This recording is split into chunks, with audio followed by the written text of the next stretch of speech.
اعوذ باللہ من الشیطان الرجیم بسم اللہ الرحمن الرحیم رب اشرح لی صدری ویسر لی امری واحلل عقدۃ من لسانی یفقہوا قولی ربی زدنی علما اللہم فقہنا فی الدین اللہم انی اسألک علما نافعا ورزقا طیبا وعملا متقبلا اللہم انفعنا بما علمتنا وعلمنا ما ينفعنا وزدنا علما اللہم انی اعوذ بک من علم لا ينفع ومن قلب لا یخشع ومن نفس لا تشبع ومن دعوت لا يستجاب لها ربی یسر ولا تعسر وتمم بالخیر وبک نستعین یا فتاح یا فتاح اللہم لا سهل الا ما جعلته سهلا وانت تجعل الحزن اذا شئت سهلا آمین یا رب العالمین۔ السلام علیکم ورحمۃ اللہ وبرکاتہ۔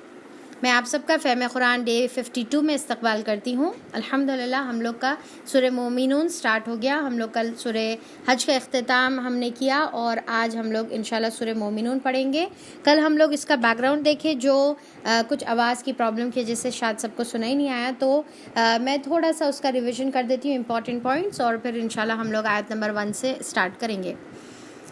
بسم اللہ الرحمن الرحیم۔ سورہ المؤمنون۔ مومنون مومن کی جمع ہے، ٹھیک ہے، اور مومن کا مطلب کیا ہے؟ جو ایمان لانے والا ہے، اور اس کا ایمان کیسا ہو؟ اس کا ایمان یقین کے لیول تک پہنچا ہوا ہو، جو نفاق سے پاک ہے، پیور ہے۔ اور یہ ہم لوگ جو پیرامڈ میں دیکھے تھے اسلام کے 3 لیولز جو میں نے ٹرائنگل کے ذریعے سے آپ لوگوں کو اس سے پہلے بتایا تھا، تو یہ ہم لوگ مومن یعنی کہ جو مسلمان سے ہائی لیول کا ہے درجہ یا ایمان کا درجہ، جس کے اندر یقین کی کیفیت رہتی ہے اور وہ اس کے دل میں یقین کی کیفیت اور اعضاء سے وہ عمل کر کے ثابت کرتا ہے اپنے ایمان کو۔ تو یہ ہم لوگ دیکھے تھے، اور عبداللہ ابن عباس سے مروی ہے کہ یہ مکی صورت ہے، اور یہ ہم لوگوں کے 14 جو کنٹینیوس سورے، جو 14 سورے چل رہے، جو مکی دور کا جو گلدستہ ہے اس کا یہ آخری، وہ سیریز کا یہ آخری سورہ ہے، اور یہ مڈ دور میں نازل ہوا مکی، یعنی کہ 5 to 10 نبوی میں نازل ہوا۔ ہجرت سے پہلے صورتوں کو مکی کہتے ہیں، اور ہجرت کے بعد جو صورتیں نازل ہوئی وہ مدنی صورتیں کہلاتی ہے۔ جیسا اس سے پہلے ہم لوگ سورہ حج کے بارے میں دیکھے تھے کہ اس کا کچھ حصہ مکی تھا، کچھ حصہ مدنی تھا، کچھ حصہ سفر کے دوران تھا، تو اسی لیے اس میں اختلاف ہے، پر یہ والے سورے کو مکی کنسیڈر کیا جاتا ہے، ٹھیک ہے۔ اور پھر وہ ٹائم پہ جو بیک گراؤنڈ تھا مکے دور میں، تو اب جیسا ہم دیکھیں کہ 5 to 10 نبوی، تو اس میں کیا ہے کہ ظلم شروع ہو چکا تھا، مطلب 5 ہجری میں تو ظلم شروع ہو چکا تھا، اور اس کی شدت دن بہ دن جو ہے بڑھتے جا رہی تھی۔ تو اس میں بہت اچھے اسباق ہے ایسے ہم جیسے لوگوں کے لیے جو کہیں پر ایز اے مسلم مائنورٹی کے طور پہ رہتے ہیں، اور پھر صحابہ کی زندگی سے ہم لوگ دیکھیں گے کہ ان لوگوں نے کیا چیلنجز فیس کیے، ان لوگوں نے کیسا صبر کیا، کیسے اپنے ایمان پر جم کر رہے۔ تو ہمارے لیے بھی اس کے اندر کافی نصیحتیں انشاءاللہ ہم لوگوں کو ملے گی، جس کے اندر ہم کو سبق ملے گا کہ اگر ہم کم تعداد میں ہیں تو ہم اپنے ایمان کی کیسے حفاظت کریں گے، کیسا صبر کریں گے، کیسا استقامت سے اسلام کے اوپر جم کر رہیں گے۔ اور یہ وہ دور تھا جس میں قحط سالی کی شدت بہت زیادہ بڑھ گئی تھی، اور ساتھ میں یہ عمر رضی اللہ عنہ کے ایمان لانے کے بعد کی صورت ہے، جس میں یہ صورت نازل ہوتے وقت خود عمر رضی اللہ عنہ وہاں پر موجود تھے، ٹھیک ہے۔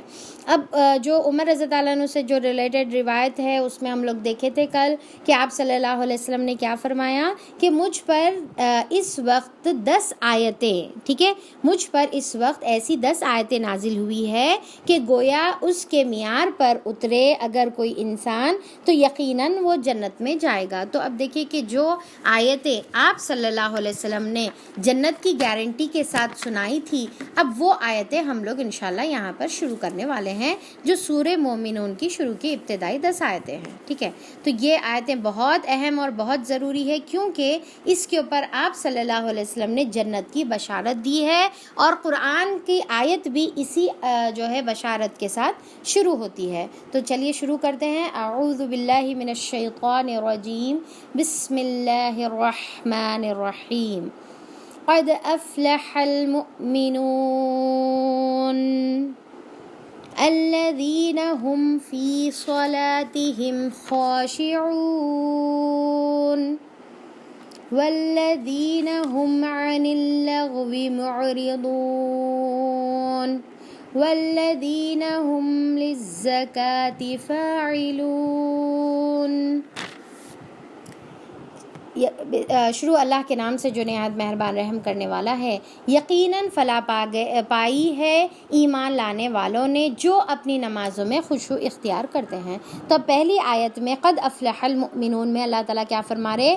یقیناً فلاح پا گئے کون؟ جو ایمان لانے والے ہیں، جو مومن ہیں وہ یقیناً فلاح پا گئے، جو اپنے یعنی کہ اب جیسا ابھی ہم لوگوں نے انٹروڈکشن میں بھی دیکھا کہ مومن کا مطلب کیا ہے؟ وہ شخص جس کے دل میں ایمان یقین کی جو ہے لیول کو پہنچ گیا، ایمان پختہ ہو گیا اس کے دل میں، اور اس کے عمل سے وہ اپنے ایمان کو ثابت بھی کرتا ہے، اس کو مومن کہیں گے۔ یعنی کہ صرف زبان سے یا دل سے ایمان لا لیے اور اس کے عمل سے وہ ثابت نہیں کر رہا تو پھر کامل مومن نہیں ہو سکتا۔ اپنے ایمان اور اپنے جو ہے یعنی کہ دل کی کیفیت اور عمل سے وہ ثابت کرتا ہے۔ تو اللہ تعالیٰ بول رہے ہیں کہ ایسے مومن فلاح پا گئے۔ اب یہ مومن کون ہے؟ اب ہمارے ذہن میں خیال آتا کہ اچھا دل میں ایمان اور عمل سے ثابت کرنا ہے تو کیا عمل کرنا پڑے گا، کیسے عمل کرنا ہے، کیسا ہم اپنے ایمان کو اپنے عمل سے ثابت کریں گے؟ تو اللہ تعالیٰ یہاں پر بتا رہے کہ وہ ایسا ثابت کرتے ہیں، ایسا وہ ایمان لاتے ہیں۔ تو ان کے یہاں پر جو ہے صفات بتائے جا رہے ہیں۔ اب دیکھیے کہ یہ جو صفات ہے ہم کو غور سے سننا ہے، اور ایک ایک صفات کو ہم اپنے صرف بک میں نوٹ ڈاؤن نہیں کرنے کا ہے، بلکہ اپنے عمل میں ہم اس کو لانا ہے، اپنے ذہن میں اس کو ذہن نشین کرنا ہے، اور اس کے اوپر جو ہے ہم کو عمل کرنے کی نیت کر لینے کا ہے، کیونکہ اگر ہم کو کامیاب ہونا ہے۔ اب دیکھیے کہ یہاں پر قد کا مطلب تحقیق، انڈیڈ، یقیناً، بالکل اس کے اندر کوئی شک نہیں ہے۔ تحقیق یعنی کہ یہ تحقیق ہو کے بعد یقین میں تبدیل ہو گئی، یقیناً جو ہے۔ اور پھر اللہ تعالیٰ کیا بتا رہے؟ افلاح کا مطلب کیا ہے؟ الٹیمیٹ سکسیس، ہمیں کامیابی۔ اور کون سی کامیابی ہے؟ آخرت کی کامیابی۔ اور آخرت کی کامیابی کیا ہے؟ جنت ہے۔ اب جس طریقے سے ایک حدیث میں آتا ہے کہ اللہ تعالیٰ نے، آپ صلی اللہ علیہ وسلم نے فرمایا کہ اللہ تعالیٰ نے جنت کو پیدا کیا، اور جنت کو کس طریقے سے اللہ تعالیٰ نے جنت کی تعمیر کی؟ ایک برک جو ہے جنت کی گولڈ کی ہے، اور ایک برک جنت کی سلور کی ہے، یعنی کہ ایک اینٹ گولڈ کی ہے، سونے کی ہے، اور ایک اینٹ چاندی کی ہے۔ اس طریقے سے اللہ تعالیٰ نے ایسی خوبصورت جنت تیار کی، اور جس کی سیمنٹ، جس کی یعنی کہ اینٹ کو ملانے کے لیے جو سیمنٹ استعمال کی جاتی ہے وہ سیمنٹ کیا کی ہے؟ کستوری کی ہے۔ تو اتنی خوبصورت جنت کو جب اللہ تعالیٰ نے پیدا کیا تو اللہ تعالیٰ نے حکم دیا جنت کو کہ کلام کر، یعنی کہ جنت کو بات کرنے کا حکم دیا گیا۔ تو جنت جو پہلے بات کری وہ جنت نے یہ کہا کہ قد افلح المؤمنون، کہ تحقیق انڈیڈ فلاح پا گئے جو مومن ہیں۔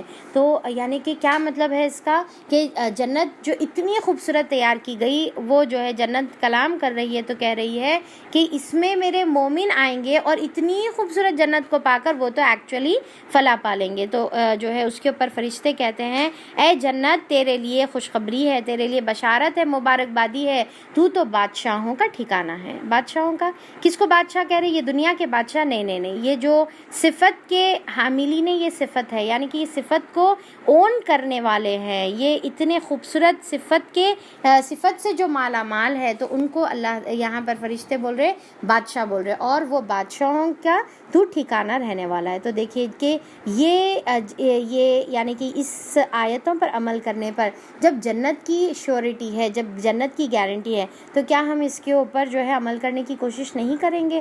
تو پہلے تو ہم جانیں گے کہ اس کے اوپر کس طریقے سے عمل کیا جائے اور مومنوں کی کیا صفت ہے۔ تو پہلی صفت یہاں پر بتائی جا رہی ہے، کیا ہے؟ الذین هم فی صلاتہم خاشعون، کہ اپنی وہ نمازوں میں کیا کرتے ہیں؟ خشوع اختیار کرتے ہیں۔ اب دیکھیے خشوع، پھر سے ورڈ جو ہے خشوع آ گیا، ہم کئی ٹائم اس کو ڈسکس کریں۔ خشوع کا مطلب کیا ہے؟ کہ ڈر جانا، دب جانا اور عاجزی اختیار کرنا۔ اب دیکھیے کہ اس کا آپ اس طریقے سے یعنی کہ اس کو ایسا سمجھ سکتے کہ دل کی وہ انتہائی عاجزی کی کیفیت۔ خشوع کا کیا مطلب ہے؟ دل کی انتہائی عاجزی کی کیفیت۔ عاجزی کا مطلب کیا ہے؟ جھکنا، ڈرنا، دب جانا، ٹھیک ہے؟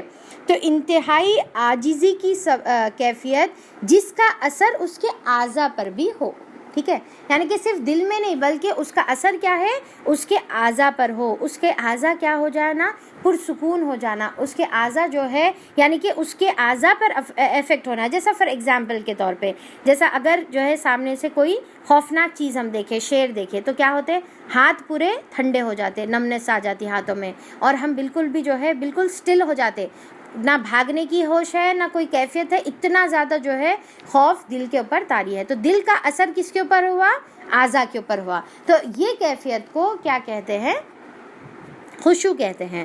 تو اب ہم اس کو کیسا لیں گے کہ جو ہے یعنی کہ ہماری دل کی کیفیت جو اعضاء سے ہمارے ظاہر ہو، ایسی عاجزی کیفیت جو اب اعضاء سے کیسا ظاہر ہوگا کہ جب ہم اللہ تعالیٰ کے سامنے ٹھہریں گے تو اللہ تعالیٰ کی عظمت کا احساس ہونا ہے. عاجزی کس بنا پر ہونا ہے، اللہ تعالیٰ کی عظمت کا، اللہ تعالیٰ کی جو ہے میجسٹی کا جو ہے احساس ہمارے کو ہونے کا ہے. اس کی وجہ سے کیا ہونے کا ہے، ہم اللہ تعالیٰ کے سامنے بالکل پرسکون ہو جانے کا ہے، بالکل اعضاء کو جو ہے ہم یعنی کہ جھک جانا ہے اللہ تعالیٰ کے سامنے، اپنے شولڈرز جھکا دینا ہے، اپنی نظریں جھکا دینے کا ہے، اور بالکل عاجزانہ طریقے سے جو ہے اپن کھڑے رہیں گے.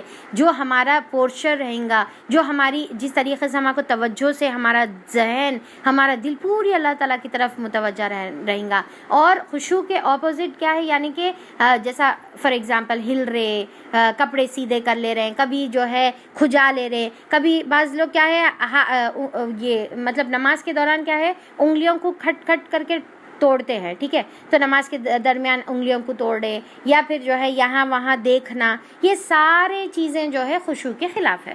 تو بہت زیادہ نماز کی کیفیت میں جب ہم کھڑے ہوں تو بہت زیادہ ہلنا جھلنا نہیں ہے نماز کے دوران. یعنی کہ ایون اب جیسا بعض لوگ کیا سمجھتے ہیں خشوع کا مطلب کیا ہے، نماز میں رونا. ٹھیک ہے، تو ہاں صحیح ہے، بالکل رونا ہے، پر اب آپ کا رونا ایسا نہیں رہنے کا ہے کہ آپ کے خشوع کے اندر پھر وہ خلل ہو جا رہا ہے. یعنی کہ آپ پھر جو ہے اپنے چہرے کو پوچھتے جا رہے اور آپ ٹشو کا استعمال کرتے جا رہے، اور پھر آپ جو ہے بالکل اس کے اندر پھر آپ کی جو خشوع والی کیفیت ہے وہ ڈسٹرب ہو جا رہی. تو یہ نہیں، بہت زیادہ نہیں. ہاں آپ کو اجازت ہے اس دوران آپ آنسو پوچھ سکتے، آپ ٹشو کا استعمال کر سکتے، پر بہت زیادہ اتنا ہلنا جھلنا نہیں ہے کہ آپ پھر اپنی خشوع کی جو کیفیت نظر آنی چاہیے ظاہری اعتبار سے وہ نظر نہیں آ رہی. تو بالکل عاجزی اختیار کر کے جھک جا کے، اور پھر کیا ہے کہ یہ چیز دل کے اندر بھی ہونا چاہیے، اور اعضاء ایسا نہیں کہ ظاہری طور پہ اعضاء سے تو نیچے جھک کر کھڑے ہوئے ہیں، بالکل منڈی جھکی ہوئی ہے، سب چیزیں ہیں، پر دل کے اندر کوئی کیفیت نہیں ہے، اور دل بالکل خالی ہے اللہ تعالیٰ کی عظمت سے، بالکل خالی ہے اللہ کے ڈر سے، اور دماغ جو ہے یہاں وہاں جا رہا، اور بالکل دنیا کی چیزیں ہم سوچ رہے. تو پھر یہ بھی خشوع کے خلاف ہے. تو ظاہری اعتبار سے بھی خشوع کا خیال رکھنے کا ہے، اور دل کے اعتبار سے بھی. قرأت جو ہم پڑھ رہے، جو ہم آیتیں پڑھ رہے، اس کے اندر ہم جو ہے توجہ کریں گے، ہم یعنی کہ سمجھنے کی کوشش کریں گے کہ ہم کیا پڑھیں. یہ نہیں کہ نماز چل رہی اور ہم جو ہے جماعیاں لیتے جا رہے، بڑے بڑے جماعیاں لیتے جا رہے، یا پھر نماز اتنی تیزی سے پڑھے جب فٹ فٹ فٹ فٹ ابھی آیتیں تیزی سے تلاوت کر دے رہے، رکوع سجدہ جو ہے پٹاپٹ رکوع سجدے جو ہے ٹھونگے مار رہے، جیسا کوے کے ٹھونگے ہوتی ہے، جیسا حدیث میں جس کے الفاظ ہے نا کہ کوے کے ٹھونگ کی طرح جو ہے نہیں پڑھنے کا ہے ہمارے کو. یعنی کہ ابھی رکوع سے اٹھ کے بیٹھے بھی نہیں صحیح سے، ٹھہرے بھی نہیں، اس کے بعد سجدے سے صحیح سے 2 سجدوں میں بیٹھے بھی نہیں، پھر دوسرا سجدے میں چلے گئے. تو یہ ہماری کیفیت نہیں ہونا. سجدے کے درمیان جب ہم بیٹھے تو آرام سے بیٹھ جائیں، اور اس کی دعا بھی ہم لوگ اس سے پہلے دیکھے تھے نا کہ بیچ میں دعا، یا کم سے کم رب اغفر لی رب اغفر لی رب اغفر لی، یہ 3 مرتبہ تو کم سے کم ہمارے کو 2 سجدوں کے درمیان بیٹھے کے ٹائم پہ بول کر پھر دوسرے سجدے میں جانے کا ہے.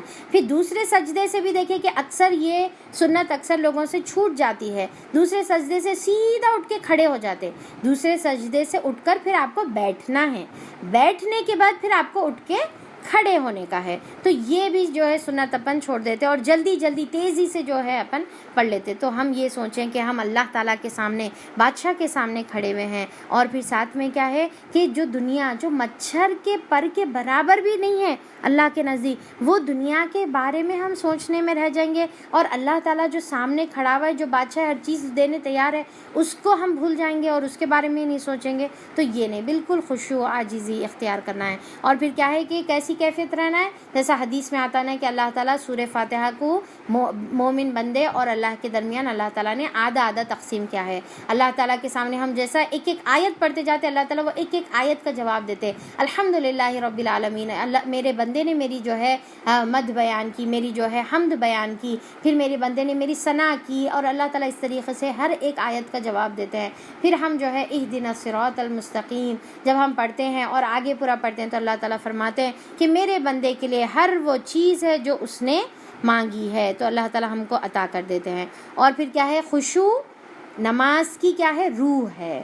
خشوع جس طریقے سے روح کے بغیر باڈی بے جان ہو جاتی ہے، ویسی خشوع کے بغیر ہماری نمازیں بے جان ہو جاتی ہے، جو ہمارے سروں سے اوپر تک نہیں اٹھتی اور ہمارے ہی منہ پہ جو ہے مار دی جاتی ہے. جیسا اس سے ہم لوگ دیکھے تھے نا کہ نماز کا جو اجر ہے وہ اللہ تعالیٰ کسی کو 10 دیتا ہے، کسی کو 9 دیتا ہے، کسی کو 8 7 6 5 3 2 1، اور اسی طریقے سے کسی کو آدھا اللہ تعالیٰ جو ہے اجر عطا کرتے ہیں. تو اور یہ کس بنا پر ہوتا ہے، کس کو 10 out of 10 ملتے ہیں اور کس کو ہاف ملتا ہے، اس کی خشوع کی بنا پر، بیسڈ آن خشوع کہ ہم کتنا خشوع سے ہم پڑھ رہے ہیں، اس کے بنیاد پر اللہ تعالیٰ ہم کو اجر کا فیصلہ ہمارا ہوتا ہے. اور اللہ تعالیٰ فرماتے ہیں کہ آپ صلی اللہ علیہ وسلم نے فرمایا جو خشوع سے اللہ تعالیٰ کی جو ہے نماز پڑھا تو اللہ تعالیٰ کی طرف سے اس کے لیے بخشش کا وعدہ ہے. کیا ہے بولیے؟ جو خشوع سے نماز پڑھے اس کے لیے اللہ تعالیٰ کی طرف سے کیا ہے، بخشش کا وعدہ ہے.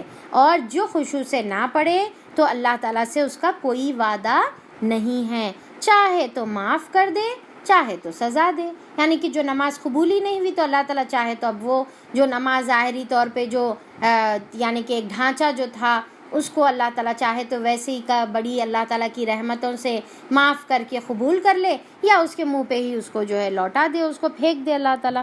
تو یہ اللہ تعالیٰ کے اوپر ہے. تو پر کیا ہے، اللہ کا وعدہ کس کے لیے ہے، جو خشوع اختیار کرتا ہے اس کے لیے اللہ تعالیٰ کی طرف سے بخشش کا وعدہ ہے. اور آپ صلی اللہ علیہ وسلم نے فرمایا، آپ دیکھیں کہ یہ حدیث جو ہے بہت خطرناک ہے. یہ حدیث کیا بول رہے ہیں آپ صلی اللہ علیہ وسلم، میری امت سے سب سے پہلے خشوع اٹھا لیا جائے گا. یعنی کہ قیامت سے پہلے، قیامت کی نشانیوں سے جو ہے نشانیوں میں سے ایک نشانی کیا ہے کہ سب سے پہلے اللہ تعالیٰ کس کو اٹھاتے ہیں، امت میں سے جو ہے اللہ تعالیٰ خشوع کو اٹھا لیں گے. آج دیکھیں کہ اسی لیے ہماری نمازیں، اگر ہم اپنی نمازوں پر غور کریں گے نا تو اتنا افسوس کی بات ہے کہ نماز ہماری بالکل کیا ہے، خشوع سے خالی ہے. بالکل ہمارا دماغ کہیں اور رہتا، ذہن کہیں اور رہتا، ہم کوئی اور چیزوں کے بارے میں سوچتے رہتے. بس ظاہری طور پہ رکوع ہو رہا، ظاہری طور پہ سجدہ ہو رہا، ظاہری طور پہ اٹھ رہے، اتحیات پڑھ لے رہے اور سلام پھیر لے رہے اور جو ہے جانماز فولڈ کر کے رکھ دے رہے. ہم نماز سے پہلے اور نماز کے بعد کی کیفیت میں کوئی تبدیلی نہیں ہے، کیونکہ ہم نماز کے اندر غور ہی نہیں کرے، بالکل ظاہری ہماری نماز ہو گئی ہوئی ہے. تو ہماری نمازوں کو ریوائیو کرنے کی ضرورت ہے. ضروری ہے کہ ہم اس کے اندر جان پیدا کریں. آپ دیکھیں کہ اگر کوئی شخص آپ سے ملنے آتا ہے تو اور اگر وہ آپ کی طرف متوجہ ہو کے بات نہیں کرتا تو پھر ہمارے کو کتنا انسلٹڈ فیل ہوتا ہے، رائٹ؟ اب آج کل دیکھیے کہ آج کل جیسا نا موبائل کا سسٹم، جو موبائل بہت زیادہ جو ہے اب ہر ایک کسی کے ہاتھ میں ہے. تو آپ دیکھیے کہ جب ہم کسی سے بات کرتے ہیں اور وہ سامنے والا اگر ہم کو ریسپانس نہ دے اور وہ اپنا موبائل کے اندر ہی جو ہے ملوث رہے، اس کا ذہن، اس کا دل اور اس کا دماغ پورا موبائل کے اندر رہا اور ہم بولتے جا رہے، ہماری نہ بات سننے تیار ہے، نہ ہم کو ریسپانس کرنے تیار ہے، کوئی ہماری طرف توجہ ہی نہیں ہے، تو ہمارے کو کتنا ہیوملیٹڈ فیل ہوتا، کتنا انسلٹڈ فیل ہوتا، کتنا ذلت ہم کو محسوس ہوتی کہ یہ کیا طریقہ ہے، ہماری کوئی اہمیت ہی نہیں ہے. تو اب دیکھیں کہ اسی طریقے سے ہم اللہ تعالیٰ کے سامنے کھڑے ہوتے ہیں اور جا کر جو ہے اللہ تعالیٰ کے سامنے ہم پورا دماغ کہیں اور رکھتے ہیں، نہ ہم اللہ تعالیٰ سے کیا بات کریں، قرآن میں اللہ تعالیٰ ہم کو کیا بول رہا، اگر ہم جماعت سے پڑھے تو تلاوت چل رہی تو تلاوت کیا چل رہی، ہم کو کچھ بھی سمجھ میں نہیں آ رہا، ہم کو کچھ بھی جو ہے احساس نہیں ہو رہا. تو پھر ایسی نمازوں کی کیا ویلیو رہیں گی اور یہ نمازیں ہم کو آخرت میں کیا فائدہ دیں گی، جبکہ سب سے پہلا سوال جس کے بارے میں ہونے والا ہے وہ ہماری نمازوں کے بارے میں ہونے والا ہے. سب سے پہلا سوال اگر نمازیں، اب دیکھیں کہ یہ سب سے پہلا سوال کس کے لیے ہوں گا یہ؟ توحید والے، یعنی کہ پہلے توحید میں کامیاب ہونا ہے۔ توحید میں کامیاب ہوتے ساتھ ہی سب سے پہلا سوال کیا کرتے اللہ تعالیٰ؟ نماز کا کرتے۔ پہلے نماز اللہ تعالیٰ دیکھیں گے، اگر نماز میں کامیاب ہے تو سارے اعمال پھر اس کے دیکھے جائیں گے، یعنی کہ اس کے بعد وہ اعمال اللہ تعالیٰ دیکھیں گے۔ اگر سوچ کے دیکھیں کہ اگر نماز ہی ہماری صحیح نہیں نکلی تو پھر دوسرے اعمال تو اللہ تعالیٰ دیکھیں گے ہی نہیں۔ تو سب سے پہلے ہمارے کو کس کو کریکٹ کرنا ہے بولیے آپ؟ سب سے پہلے ہم کو نمازوں کی فکر کرنا ہے، اور یہ سب سے اول صفت بتائی گئی ہے مومنین کے لیے جو آخرت میں فلاح پانے والے ہیں۔ تو سب سے پہلے یہ صفت ہمارے اندر ہمارے کو ڈیولپ کرنے کی ہے، اور اس کے لیے اب دیکھیں کہ ایک تو ہر کوئی یہی بولتا ہے کہ بھائی خشوع کرنا ہے کرنا ہے کرنا ہے، کیسا کرنا بھائی، کیا کرنا آخر؟ ہاں، پہلے تو چیز سب سے پہلا کام جو کرنا ہے وہ یہ کیفیت، یہ احساس پیدا کر لے کہ ہم اللہ رب العزت کے سامنے کھڑے ہوئے ہیں۔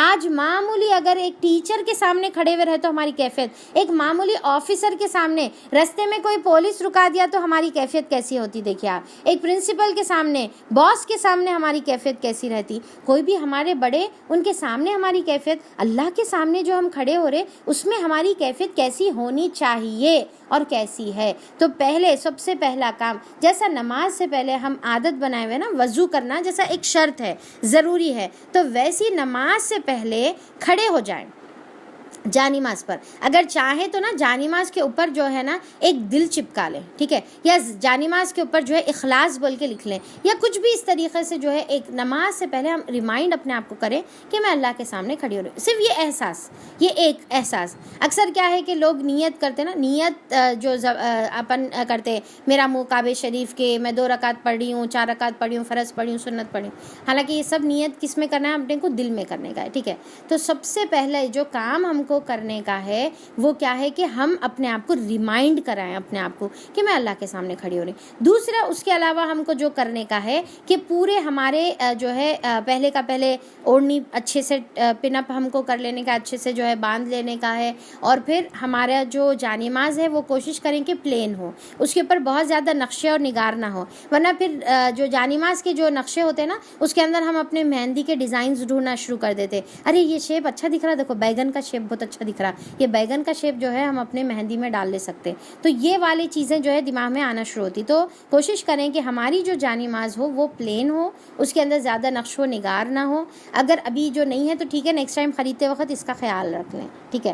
اچھا، وہ الگ بات ہے کہ ہماری جانمازیں ماشاءاللہ 10-10 سال چلتی ہے، ساری چیزیں تبدیل ہوتی، جانمازیں تو ماشاءاللہ تبدیلی نہیں ہوتی، 10 سال سے وہی جانمازیں۔ چلیے، تو پھر اس کے علاوہ پھر تیسرا کام جو ہم کو کرنا ہے وہ یہ ہے کہ جو ہم پڑھ رہے اس کے تھوڑا سا ہم کو ترجمہ سیکھ لینا ہے، یعنی کہ جو ثنا ہم پڑھ رہے، جو ہم سورہ فاتحہ پڑھ رہے، کم سے کم ایک 10 سورے پیچھے کے 10 سوروں کے جو ہے ترجمہ، اور ساتھ میں نماز کے اذکار کا ترجمہ، یہ انشاءاللہ اگر ہم لوگ سیکھ لیں گے اور اس کے اندر غور کریں گے، اور پھر کیا ہے کہ ہم کوشش کریں کہ ایک چیز پریکٹیکلی بہت اچھی ہے، انشاءاللہ آپ لوگوں کو فائدہ کریں گی، کہ جو بھی ہم سورہ پڑھتے ہیں، کیونکہ اب ہم سورہ سیکھ لیے، رائٹ، اگر ہم جو ہے سورہ جو بھی آخری کے سورے جیسا ہم بتائیں نا کہ سورہ اگر ہم لوگ سیکھ لیے اس کے ترجمہ، یعنی کہ اس کا ترجمہ اگر ہم لوگ سیکھ لیے تو اس کے بعد ہم یہ کریں گے کہ جو بھی ترجمہ یعنی کہ سورہ ہم رکعت میں پڑھے وہی سورے سے متعلق ہم کوشش کریں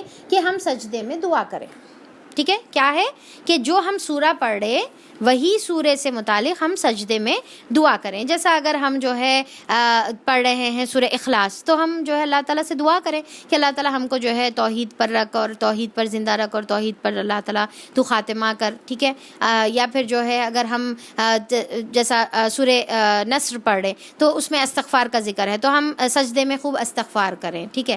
تو اور پھر اگر ہم انا اعطیناک الکوثر پڑھ رہے، سورہ کوثر پڑھ رہے، تو ہم جو ہے سجدے میں آپ صلی اللہ علیہ وسلم کی جو ہے ہاتھوں سے آب کوثر پینا نصیب کر، یہ جو ہے اس طریقے سے ہم دعا کریں، ٹھیک ہے۔ فرض نمازوں میں تو عربک میں دعا کریں تو کچھ ربنا کی دعائیں ہم کر سکتے ہیں، پر سنت اور نفل میں آپ اپنی زبانی دعائیں بھی آپ لوگ جو ہے کر سکتے ہیں۔ تو انشاءاللہ اس سے کیا ہوگا کہ کون سا سورہ ہم پڑھ رہے وہ توجہ رہیں گی، اور سجدے میں اس سے ریلیٹڈ دعا کرنے کا ہم کو احساس رہے گا، تو یہ دونوں چیزیں ہماری جو ہے انشاءاللہ فکس ہو جائیں گی۔ کیونکہ کیا ہوتا ہے کہ کون سا سورہ پڑھتے ہم کو یاد بھی نہیں رہتا، پتہ, اور پھر بس اٹھتے ہیں, کھڑے ہوتے ہیں, پھر جو منہ میں آپ پڑھتے جاتے ہیں. اور انفیکٹ کیا ہے, ایک سسٹم ہمارا جو ہے, یعنی کہ سب کا آپ لوگ ہر کوئی اپنا اپنا نوٹ کر سکتے ہیں کہ ہمارا جو ہے نا ایک ان پٹ سسٹم بنا ہوا ہے.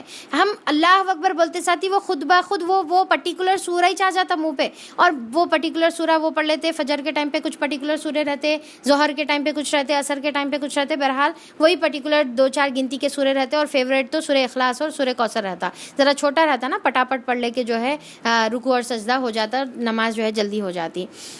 تو بہرحال یہ ہمارا جو ہے معاملہ ہوتا ہے. اگر ہم انشاءاللہ اس کے اوپر تھوڑا سا ترجمے کے اوپر انشاءاللہ کوشش کریں گے, ہوپ فلی اللہ تعالیٰ اگر باذن اللہ کی توفیق ہوگی تو انشاءاللہ ہم لوگ نماز کا ایک کورس رکھیں گے, جس کے اندر ہم لوگ صرف نماز کے اذکار, نماز کے جو سورے ہے اس کے اوپر توجہ کریں گے, اور اس کے ترجمے سے انشاءاللہ اس کو یاد کرنے کی کوشش کریں گے اللہ تعالیٰ کے جو ہے حکم سے انشاءاللہ.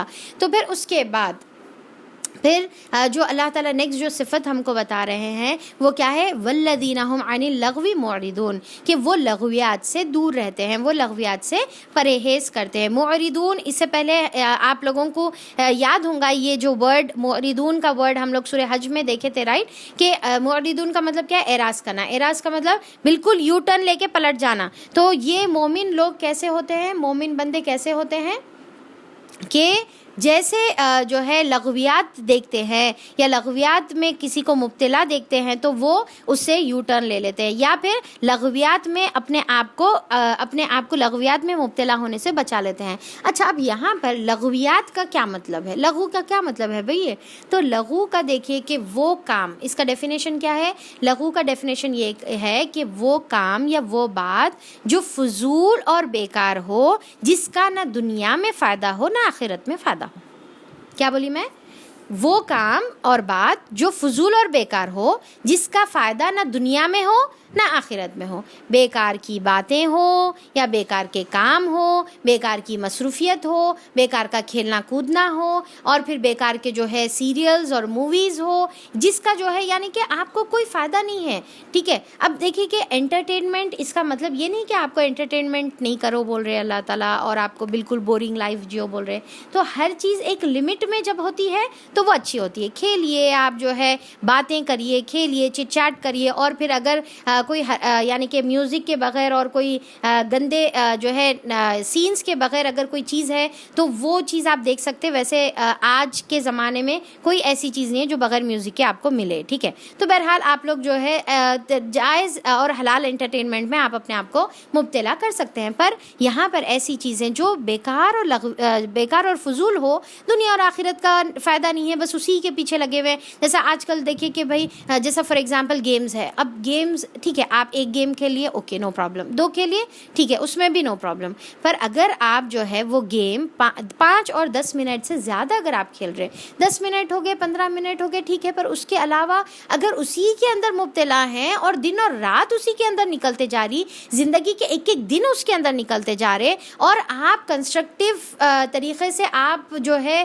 آپ کی زندگی نہیں بڑھی بلکہ آپ بس فضولیات میں بیکار اپنی زندگی کو گنوا رہے, جس کا ایک ایک لمحہ, ایک ایک منٹ, ایک ایک سیکنڈ اتنا قیمتی ہے, جس کے ذریعے سے آپ کو اپنی آخرت بنانا ہے. اور آج ہم جو ہے صرف اس کو اپنے موبائل میں ایک کے بعد دوسرے سیریز میں, اب جیسا جو ہے کچھ آج کل جو ہے اسلامک نام کے اوپر بھی کچھ سیریز نکل رہے ہیں, اور انڈیا اور پاکستان میں کیونکہ اردو لینگویج میں جو ہے وہ جو ہے ٹرانسلیٹ ہونے کی وجہ سے بہت مشہور ہو رہے ہیں اور لوگ اس کے اندر مبتلا ہو رہے. تو دیکھیے کہ ویسے چیزیں بھی لغویات میں آتی ہیں, کیونکہ وہ چیزوں میں ایک تو خراب سینز ہوتے ہیں, بے پردگی ہوتی ہے, اور غلط جو ہے نامحرم, ڈیفینیٹلی لڑکی کے لیے آدمی جو ہے آدمیوں کے لیے جو عورتیں اس کے اندر بتائی جا رہی ہیں, اور پھر جو بیک گراؤنڈ پہ جو میوزک ہے, تو یہ تمام چیزیں ملا کر جو ہے کیا ہے, یہ تمام پھر لغویات میں آتے جاتی. اور پھر چلیے بھائی اوکے اچھی چیز ہے کچھ, چلو تھوڑا سا انٹرٹینمنٹ کے لیے 5 منٹ کی, 10 منٹ کی, اوکے آدھا گھنٹہ, چلو کوئی نہیں, آدھا گھنٹہ, 1 گھنٹہ,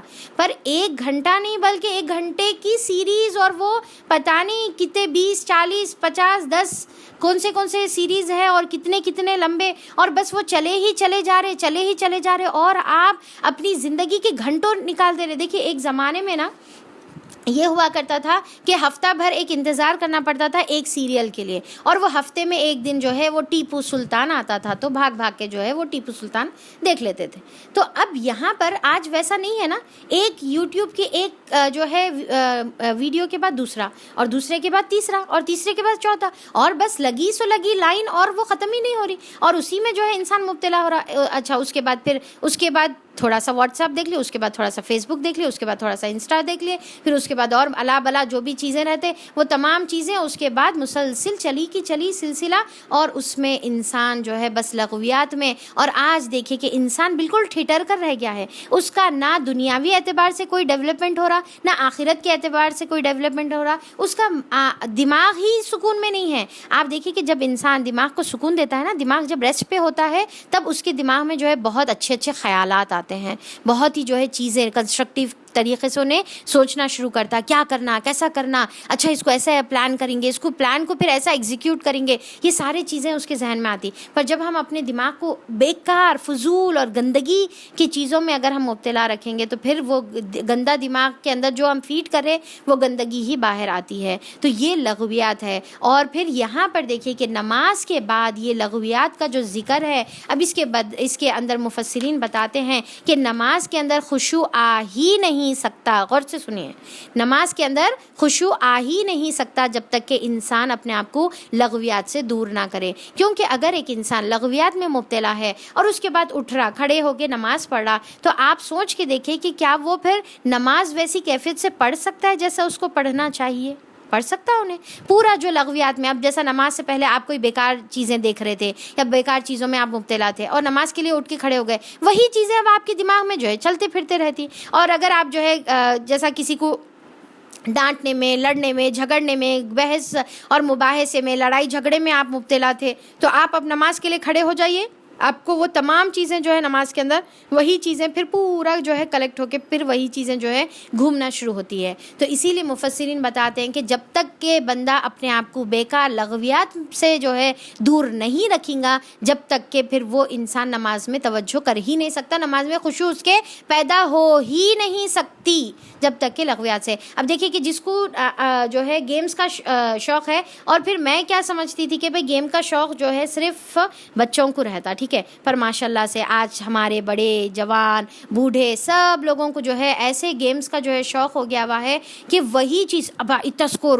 اتنا سکور، اس سے زیادہ ان کا سکور میں توڑ دی، ان کا سکور میں توڑ دی، اور سب سے زیادہ میرا سکور ہے، اور اس کا اسکرین شاٹ، اور یہ تمام چیزیں، یعنی کہ بس ہماری زندگی بس یہی ہو کے رہ گئی ہوئی ہے۔ تو اس سے اگر ہم ایسی چیزوں سے اگر اپنے آپ کو پاک نہیں کریں گے، تو پھر ہم جو ہے نماز میں خشوع نہیں کر سکتے۔ آپ سوچ کے دیکھیے کہ جب ہم رمضان تھا، تو رمضان کے اندر آپ کی جو نمازوں کی کیفیت تھی، جیسی بھی تھی، جتنی بھی تھی، اور اب جو فی الوقت جو کیفیت ہے، کیا برابر ہے؟ کیوں یہ تبدیلی ہے؟ کیونکہ رمضان کے اندر ہم جو ہے اپنے آپ کو بہت زیادہ لغویات سے بچانے کی کوشش کرتے ہیں، اس کے بعد جب ہم نمازیں پڑھتے ہیں تو ہماری وہ کیفیت ڈیفرنٹ رہتی۔ ہم جیسا قرآن کے اندر مبتلا رہتے اور قرآن کو چھوڑ کے نماز کے پاس جا کے کھڑے ہو جاتے، اب آپ دیکھیں کہ وہ ٹائم پہ جو کیفیت رہتی، وہ ٹائم پہ جو آنکھوں سے جو آنسو جاری رہتے، تو وہ کیفیت کتنی ڈیفرنٹ رہتی ہے۔ اور آج دیکھیں کہ رمضان ختم ہونے کے بعد ایک نماز ہی شاید ہماری گزری ہوں گی جس کے اندر ہم نماز کے اندر جو ہے روئے ہوں گے، نماز کے اندر ہماری جو ہے ویسی کیفیت پیدا ہوئی ہوں گی، ویسا لرزہ پیدا ہوا، ویسی کپ کپی ہمارے اوپر جو ہے طاری ہوئی، ویسا جو ہے سجدوں میں رونا آیا، ویسا جو ہے سجدوں میں گڑ گڑا کر ہم نے دعا کی ہے۔ رمضان ختم تو ساری چیزیں ہماری ختم ہو گئی۔ وہ وجہ کیا ہے؟ کیونکہ ہم نے لغویات سے جو ہے پھر سے رشتہ جوڑ لیا ہے، جو رمضان میں ہم تھوڑا سا اس کو جو ہے بچنے کی کوشش کر رہے تھے، واپس سے لغویات میں آ گئے۔ آپ اب غور کریے کہ صحابہ اکرام کی زندگی کیسی تھی، ان کی نمازیں کیسی تھی، ان کا خشوع کیسا تھا، کیونکہ وہ لوگوں کے پاس لغویات کے لیے وقت نہیں تھا، وہ لوگ ہماتن ہر ایک لمحہ آخرت کی جو ہے کامیابی کی طرف، آخرت کی کوشش کی طرف لگے ہوئے رہتے تھے، جیسا آپ صلی اللہ علیہ وسلم نے فرمایا۔ غور سے سنیے، بہت اہم جو ہے حدیث میں بتا رہی ہوں، آپ صلی اللہ علیہ وسلم نے فرمایا، ہلاکت اور برباد ہو گیا وہ شخص، ہلاک اور برباد ہو گیا وہ شخص جس کا آج اس کے کل سے بہتر نہ ہو۔ کیا ہے؟ جس کا آج یعنی کہ جو آج پریزنٹ ہے اس کا کل جو پاس جو ایسٹرڈے تھا اس سے جو بہتر اگر نہ ہو تو ویسا شخص ہلاک ہو گیا. یعنی کہ ہمارا ہر روز ہمارے کل سے بہتر ہونا چاہیے. کل جتنی عبادتیں کریں آج اس سے زیادہ کریں. کل جتنے گناہوں سے بچیں آج اس سے زیادہ بچنے کی کوشش کریں. نیکیوں میں آگے بڑھیں. روز ہمارا جو ہے ڈیولپمنٹ ہونا ہے. روز ہم جو ہے جنت کے درجات چڑھنے کا ہے. تو یہاں پر اللہ تعالیٰ آپ صلی اللہ علیہ وسلم بول رہے ہلاک اور برباد ہو گیا وہ شخص جس کا کل اس کے جو ہے جس کا آج اس کے کل سے بہتر نہ ہو. تو یہ ہمارا جو ہے عمل ہونا چاہیے. پھر اس کے بعد اللہ تعالیٰ یہاں پر دیکھیے کہ نماز میں خشوع کے لیے 2 چیزیں بتائی گئی ہے. نماز میں خشوع کے لیے کیا ہے؟ 2 چیزیں بتائی گئی ہے. ایک چیز کیا ہے؟ لغویات سے پرہیز کرنا ہے. دوسرا کیا ہے؟ زکوٰۃ کے طریقے پر عامل ہے. والذین هم للزکاۃ فاعلون کہ زکوٰۃ کے اوپر جو ہے عمل کرنے والے. فاعلون کا مطلب کیا؟ عامل ہے, عمل کرنے والا ہے. اب دیکھیے کہ یہ کیونکہ مکی صورت ہے, پھر یہاں پر کیا ہم زکوٰۃ کا مطلب یہاں پر کیا لیں گے؟ پاکیزگی کرنا, اپنے آپ کو پیوریفائی کرنا, اپنا تزکیہ کرنا. اب زکوٰۃ کے 2 معنی ہیں, غور سے سنیے. کیا ہے؟ زکوٰۃ کے 2 معنی ہیں. ایک زکوٰۃ کا مطلب کیا ہے؟ پاک کرنا, اپنے آپ کو جو ہے پیوریفائی کرنا, اپنے آپ کا جو ہے تزکیہ کرنا, یعنی کہ گندی چیزیں اپنے اندر سے نکال کر پھینکتے جانا. اور دوسرا کیا ہے؟ زکوٰۃ کا مطلب نشو و نما کرنا. جیسا اب ہم اس کا ایگزامپل جو ہے زکوٰۃ ہی سے جو ہے ہم اس کو ایگزامپل لے کر دیکھیں گے کہ جو ہم رمضان میں یا پھر جو ہے سال میں ایک مرتبہ جو ہم زکوٰۃ نکالتے ہیں تو وہ زکوٰۃ یہ دونوں چیزیں کرتی ہے ہمارے مال کے ساتھ. ایک تو ہمارے مال کو پاک کرتی ہے, جو بھی اس کے اندر کمی کوتاہی غلطی جو بھی ہے کمانے میں جو بھی کمی رہ گئی ہے تو وہ زکوٰۃ کو پاک کرتی ہے. اور دوسرا وہ زکوٰۃ کو نشو نما کرتی ہے. نشو نما کا مطلب کیا ہے؟ اس کو گرو کرنا. تو اسی لیے جو ہے ہم جب زکوٰۃ دیتے ہیں تو ہمارے مال میں کیا ہوتی ہے؟ برکت پیدا ہوتی ہے. اور زیادہ مال کیا ہوتا ہے؟ اللہ تعالیٰ دوسرے طریقوں سے ہم کو عطا کرتے ہیں. جو مال ہم اللہ کی راہ میں نکالتے ہیں تو دوسرے طریقے سے اللہ تعالیٰ اس کو اندر اضافہ کرتے ہیں. تو زکوٰۃ کے کیا معنی ہے؟ زکوٰۃ کے معنی پاکیزگی کے ہیں اور اس کو گرو کرنے کے ہیں. اور اسی سے ورڈ جو ہے ہم جو پیسے دیتے ہیں اس کو بھی زکوٰۃ کہتے ہیں, اس کو بھی زکوٰۃ کرتے ہیں. ورنہ تو زکوٰۃ کا ایکچوئل معنی کیا ہے؟ پاکیزہ کرنا اور نشو و نما کرنا. جیسا اس کا ایگزامپل میں نے فارمر سے دیا تھا, رائٹ, کہ فارمر جیسا جو ہے بیکار جھاڑ کو جو ہے نکالتا ہے اور پھر ساتھ میں جو ہے نشو و نما کرتا ہے اپنے اچھے جھاڑوں کی, اپنے سیڈ کی, پانی ڈالتا ہے, اس کو گرو کرتا ہے, اس کو صحیح سے جو ہے چیزیں کھاد وہ جو ہے پہنچاتا ہے. تو اب یہاں پر ہم کیسا سمجھیں گے اس کو کہ وہ زکوٰۃ کے عمل پر فاعل ہے, یعنی کہ عمل کرنے والا ہے. تو ہمارے کو کیا چاہیے کہ ہم اپنا پرسنل جو ہے اپنے آپ کو تزکیہ کریں گے, پیوریفائی کریں گے, گندگیوں کو اپنے اندر سے نکال کے پھینکیں گے. اپنے اخلاق کو دیکھیں گے, اپنے اخلاق کی گندگیوں کو نکالیں گے. اپنے اعمال کو دیکھیں گے, اعمال کی گندگیوں کو نکال کر باہر کریں گے. اپنی سوچ کو دیکھیں گے, سوچ کی گندگیوں کو نکال کر باہر کریں گے. اور ساتھ میں پھر کیا کریں گے؟ اس کو نشو و نما کریں گے, اس کو اور گرو کریں گے, اپنے جو ہے اخلاق کو اور گرو کریں گے, اپنے اعمال کو اور گرو کریں گے, اپنی عبادت کی کیفیت کو گرو کریں گے, اپنے جو ہے خشوع کو گرو کریں گے, اور پھر ساتھ میں جو ہے اپنی سوچ کو جو ہے اچھی کریں گے. تو اخلاص اور نیتوں کو اچھا کریں گے. تو یہ کیا ہے؟ یہ 2 وے پروسیس ہے, یعنی کہ گندگیوں کو دور کرتے جانا اور اچھی چیزوں کو جو ہے اپنے اندر ان بلٹ کرتے جانا. تو اس کو کیا کہیں گے؟ تزکیہ کہیں گے. اس کو کیا کہیں گے؟ زکوٰۃ کہیں گے. تو وہ زکوٰۃ کے عمل پہ فاعل ہے. تو یہ 2 عمل جو کرنے والا ہے وہ انسان نماز کے اندر خشوع اختیار کر سکتا ہے. جو یہ 2 کام کرنے والا, کیا؟ لغویات سے دور رہنے والا ہے اور زکوٰۃ پر عمل کرنے والا ہے. اور یہ تینوں صفت کس کی ہے؟ یہ تینوں صفت مومن کی ہے. تو ہمارا دل پاک ہونا چاہیے, ہماری سوچ, ہماری زبان, ہمارا رویہ, ہمارے اعمال, یہ تمام جو ہے, اور ہمارے اخلاق, یہ تمام چیزیں جو ہے ہماری پاک ہونا چاہیے. اور ہم اس کو جو ہے امپروو کرنے کی کوشش کریں گے. اور جب یہ کریں گا انسان تو اس کے بعد اس کی جو نماز ہے اس کے اندر خشوع پیدا خود بخود ہو جائیں گا. اور پھر چوتھی صفت جو مومن کی اللہ تعالیٰ بتاتے ہیں, والذین هم لفروجہم حافظون, اور وہ اپنی شرم گاہوں کی حفاظت کرتے ہیں. شرم گاہوں کی حفاظت کا کیا مطلب ہے؟ کہ وہ جو ہے اللیگل سیکشول ایکٹس میں جو ہے مبتلا نہیں ہوتے ہیں. جو اللہ تعالیٰ نے ان کے لیے جائز رکھا ہے بس اتنا ہی, جو حرام رکھا ہوا ہے چاہے وہ کوئی بھی طریقے کا ہو, ہر چیز سے وہ اپنے آپ کو حفاظت کرتے ہیں. اور ساتھ ساتھ میں اس کا اور ایک مطلب کیا ہے کہ بے حیائی، عریانی، اور پھر اپنے آپ کو ایکسپوز کرنا، اپنی جو ہے چھپے ہوئے جو ہے اعضاء جو اللہ تعالیٰ نے ہمارے جو ستر رکھے ہوئے ہیں، جو چھپانے کے اعضاء رکھے ہوئے ہیں، اس کو لوگوں کے سامنے بتانا، تو یہ چیز کے جو ہے وہ حفاظت کرنے والے ہیں۔ فروج کا مطلب کیا ہے؟ شرمگاہوں کی وہ حفاظت کرنے والے ہیں۔ شرمگاہوں کو ایک تو چھپانے والے ہیں، اور دوسرا شرمگاہوں کا غلط استعمال نہیں کرتے ہیں۔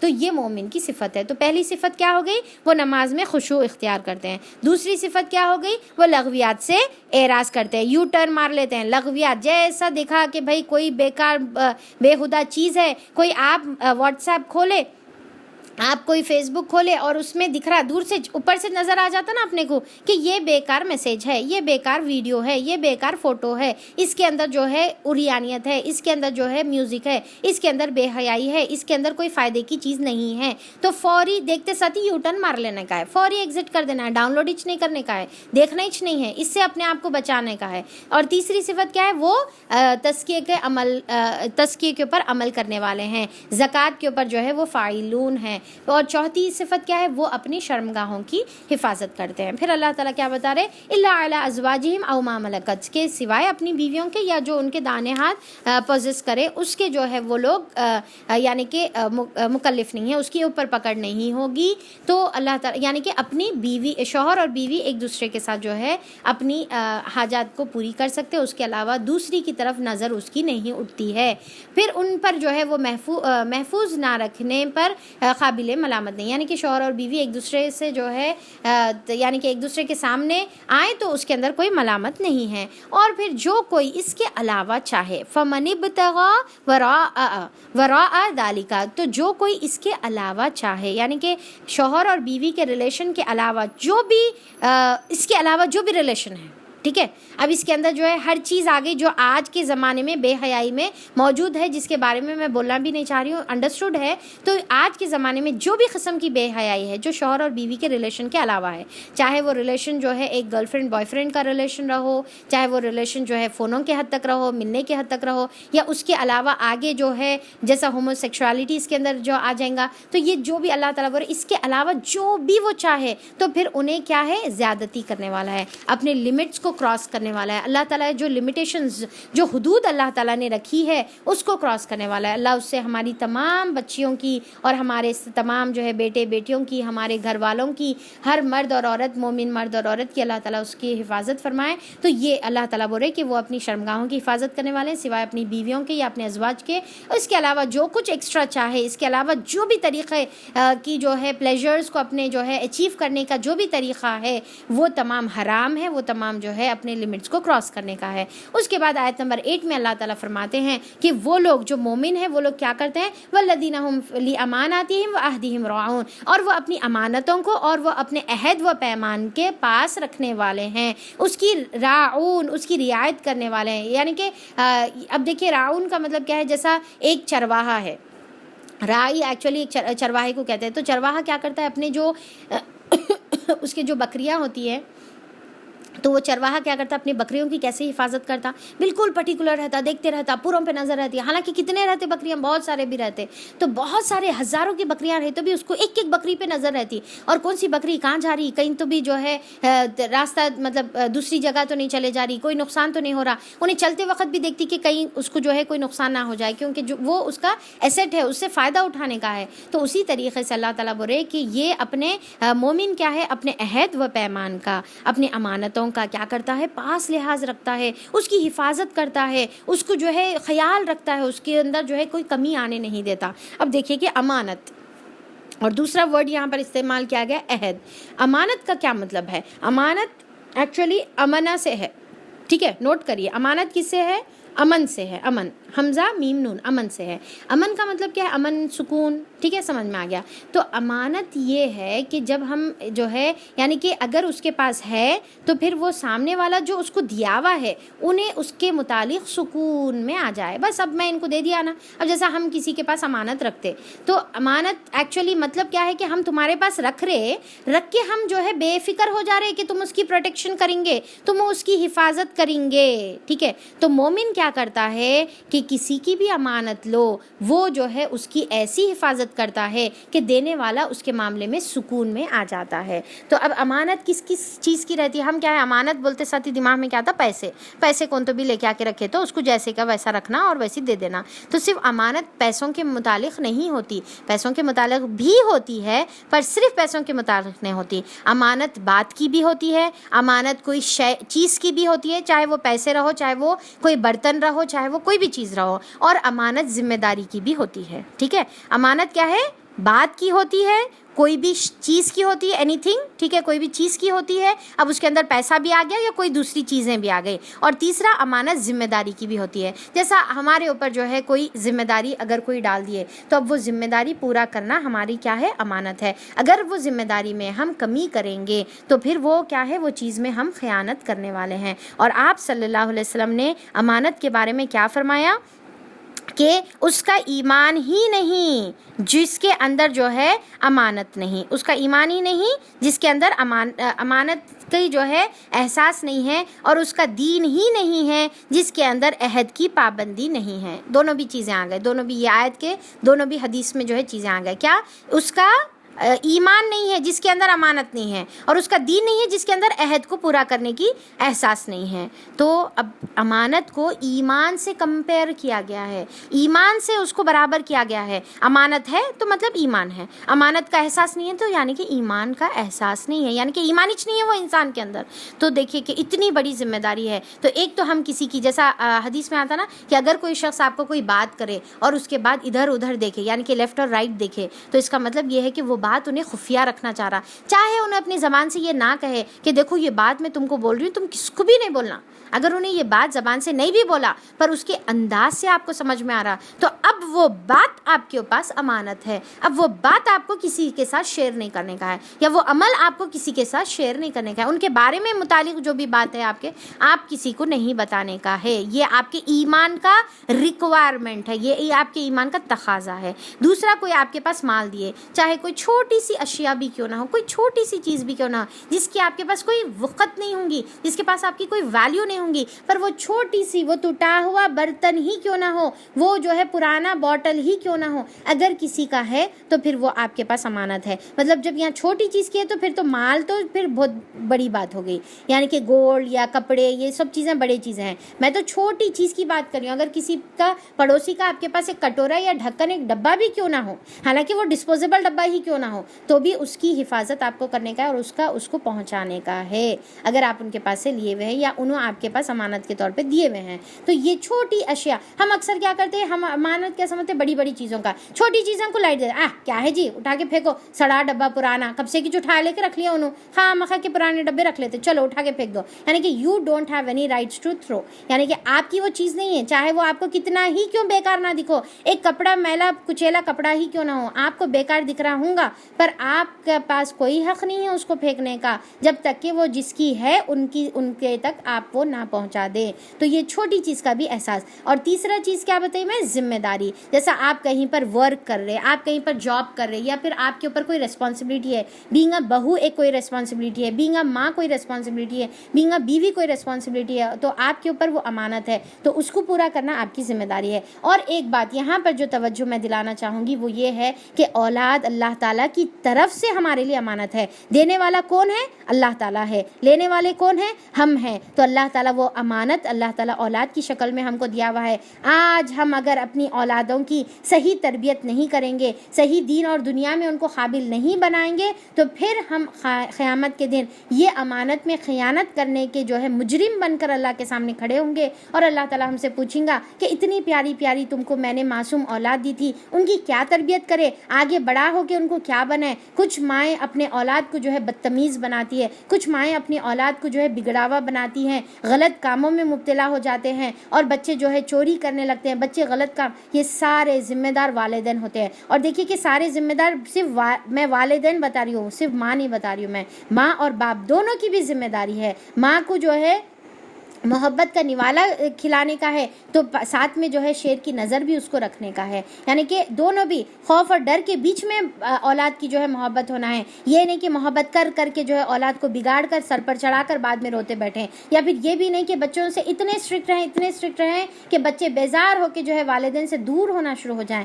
محبت اور پیار دونوں کے بیچ میں, محبت پیار اور جو ہے ڈر کے بیچ میں آپ کو اپنا ریلیشن رکھنے کا ہے. ایک جگہ ایسا محسوس ہو کہ آپ سے زیادہ چاہنے والے ان کو کوئی دنیا میں ہے ہی نہیں, آپ اپنی محبت کا اظہار کریں. دوسری جگہ جو ہے آپ کو ساتھ میں کیا کرنے کا ہے کہ ان کو جو ہے اپنا ڈر بھی رکھنا ہے کہ پوری دنیا میں اگر انہوں ڈرے تو پھر آپ سے ڈریں. تو یہ دونوں کے بیچ میں آپ کو اپنا ریلیشن کو بیلنس رکھنے کا ہے, تو تب جا کے آپ ان کی صحیح تربیت کر سکتے. کچھ لوگ جو ہے اتنا ڈرا کے بچوں کو دور کر دیتے, ہر بات پہ ڈراتے, ہر بات پہ ٹوکتے, ہر بات پہ جو ہے جھڑکتے, ہر بات پہ جو ہے غلط رویہ استعمال کرتے, غلط جو ہے طرز عمل استعمال کرتے, اٹھا کے جو ہے جو امانت اللہ تعالیٰ نے پیاری پیاری معصوم امانت جو دیے ہیں اٹھا کے اچھا بڑا ہاتھ جو ہے ان کے کلے پہ جو ہے رسید کر دیتے. تو یہ اس کی پوچھ ہے قیامت کے دن. آپ کے پاس کوئی رائٹس نہیں ہے آپ اپنے بچے کو مارنے کے. آپ جس طریقے سے اپنے ٹیچر اسکول میں جیسا بولتے نا میرے بچے کو کون مارتے, اب آج کل تو اسکول میں کتنا ٹائٹ ہے نا, بچوں کو مارنے کی اجازت نہیں ہے اسکولز میں ٹیچرز کو.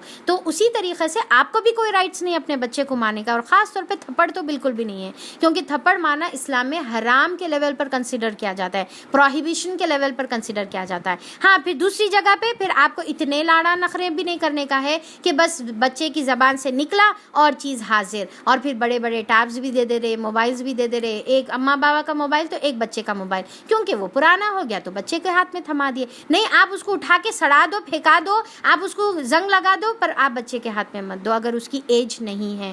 تو دیکھیے کہ یہ ساری چیزیں ابھی مطلب اس کے اندر تو خیر بہت ساری چیزیں آئیں گی. تو بہرحال تو ہماری جو ہے ہم کو بس اتنا خیال رکھنا ہے کہ اولاد ہمارے پاس اللہ تعالیٰ کی دی ہوئی امانت ہے, اور اس کی اگر ہم صحیح تربیت کر کے, اور ہمارے اوپر اولاد کو اللہ تعالیٰ دے کر کیا بنائے ہوئے ہیں, ہم کو ان کو ایک اچھا جو ہے اسلام کے لیے ایک اچھا ایسیٹ بنانا ہے, اور ان کو ایک اچھا مسلمان بنانا ہے, اور ہماری طرف سے جو ہے وہ کنٹریبیوشن رہے گا. قیامت کے دن اس عورت پر اللہ تعالیٰ آپ صلی اللہ علیہ وسلم بہت زیادہ فخر کریں گے جو بہت زیادہ بچے جننے والی ہے. مطلب ایسے نہیں کہ بہت زیادہ بچے جن کر جو ہے ایک سے ایک جو ہے بڑا بدتمیز اور بگڑا ہوا بچہ بنا دی, تو ویسی عورتیں تو خود بھی جائے گی جہنم میں اور ساتھ میں بچوں کو بھی لے کر جائے گی. پر اللہ آپ صلی اللہ علیہ وسلم اس عورت پر فخر کریں گے جس کے پاس جتنی بھی اولاد ہو, 1 ہو 2 ہو 4 ہو 6 ہو, اور اگر وہ اولاد کو ایک اچھا جو ہے مومن ہے, ایک اچھا مسلمان ہے, ایک اچھا آئیڈیل جو ہے آپ سلیو آف اللہ ہے, اور آپ صلی اللہ علیہ وسلم کا جو پیغام ہماری جو ذمہ داری ہے پہنچانا,